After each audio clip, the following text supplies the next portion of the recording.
నమస్తే అండి. ఎలా ఉన్నారు అందరూ? నాకైతే చాలా చాలా ఫేవరెట్ పండుగ వచ్చేసింది. అదేనండి వినాయక చవితి. సో, ఈసారి వినాయక చవితికి మేము ఒక 3 డేస్ ముందు నుండే అన్నీ ప్లాన్ చేసుకుంటా ఉన్నామనమాట. ఇదేమో వినాయక చవితి ముందు రోజు షాపింగ్‌కెళ్ళాము. గ్రాసరీస్, ఫ్రూట్స్ అన్నీ తీసుకొని రావాలి గదా! సో, మేమైతే ఫస్ట్ వాల్మార్ట్ ఎళ్ళేసి గ్రాసరీ షాపింగ్ చేసి, దాని తర్వాత సూపర్ స్టోర్ వచ్చి ఫ్లవర్స్ తీసుకున్నాము. దాంతో పాటు ఇంకొన్ని అవసరాలున్న వస్తువులు అవి తీసుకున్నాము. నెక్స్ట్ డే ఇండియా మార్ట్ ఎళ్ళిపోయామనమాట. రెజైనాకి నేనైతే లీవ్ తీసేసుకున్నాను. సో, మాకైతే చాలా చాలా ఇష్టమైన గణపతి స్వామి ఇంటికొచ్చేసారు. చాలా కలర్‌ఫుల్‌గా చాలా అనిపిచ్చింది. అండ్ మొత్తం అన్నీ ఎకో ఫ్రెండ్లీనే. గణపతి స్వాములతో పాటు మొత్తం కంప్లీట్‌గా మనకి తమలపాకులు, దర్బా అన్నీ కూడా దొరుకుతా ఉన్నాయన్నమాట.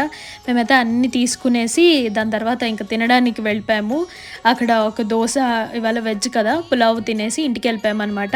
నెక్స్ట్ వచ్చే వీడియోస్ మాత్రం తప్పకుండా చూడండి. మిస్ అవ్వద్దండి.